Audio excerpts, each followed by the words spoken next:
ಪ್ರಶ್ನೆ ಪತ್ರಿಕೆಯಲ್ಲಿರುವಂತಹ ಪ್ರಮುಖ ಪ್ರಶ್ನೆಗಳನ್ನ ಡಿಸ್ಕಷನ್ ಮಾಡೋಣ. ಸೊ ಮ್ಯಾನೇಜ್ಮೆಂಟ್ ಅಕೌಂಟ್ನಲ್ಲಿ 5 ಮಾರ್ಕ್ಸ್ಗೆ ಮೊದಲನೇ ಪ್ರಶ್ನೆ ಥಿಯರಿ ಕೇಳಿದ್ದಾರೆ, ಎರಡನೇ ಪ್ರಶ್ನೆ ರೇಷಿಯೋ ಅನಾಲಿಸಿಸ್ ಮೇಲೆ ಕೇಳಿದ್ದಾರೆ, ಕರೆಂಟ್ ರೇಷಿಯೋ ಮತ್ತು ಕ್ವಿಕ್ ರೇಷಿಯೋ ಮೇಲೆ ಇದೆ, ಮೂರನೇ ಪ್ರಶ್ನೆ ಫಂಡ್ ಫ್ರಮ್ ಆಪರೇಷನ್ ಕೇಳಿದ್ದಾರೆ. ಸೊ ಒಂದು ಚಾರ್ಟ್ ಪ್ರಿಪೇರ್ ಮಾಡೋದಿದೆ ಫಂಡ್ಸ್ ಫ್ರಮ್ ಆಪರೇಷನ್ ಅಂತ, ಆ ಚಾರ್ಟ್ ಮೇಲೆ ಕ್ವಶನ್ ಕೇಳಿದ್ದಾರೆ. Cash flow from operating activity ಕೇಳಿದ್ದಾರೆ, ಕ್ಯಾಶ್ ಫ್ಲೋ ಮೇಲೆ.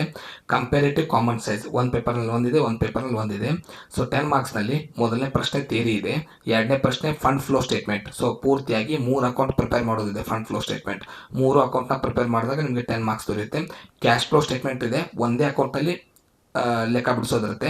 ಈ ಸಲದ್ದು ಕಂಪೇರೇಟಿವ್ ಮತ್ತು ಕಾಮನ್ ಸೈಜ್ ನಿಮಗೆ ಕೇಸ್ ಸ್ಟಡಿಗೆ ಬರುತ್ತೆ. ಸೊ ಇವಿಷ್ಟು 10 ಮಾರ್ಕ್ಸ್ಗೆ ಮತ್ತು 5 ಮಾರ್ಕ್ಸ್ಗೆ ಕೇಳುವಂಥ ಮ್ಯಾನೇಜ್ಮೆಂಟ್ ಅಕೌಂಟಿಂಗ್ ಪ್ರಶ್ನೆಗಳು.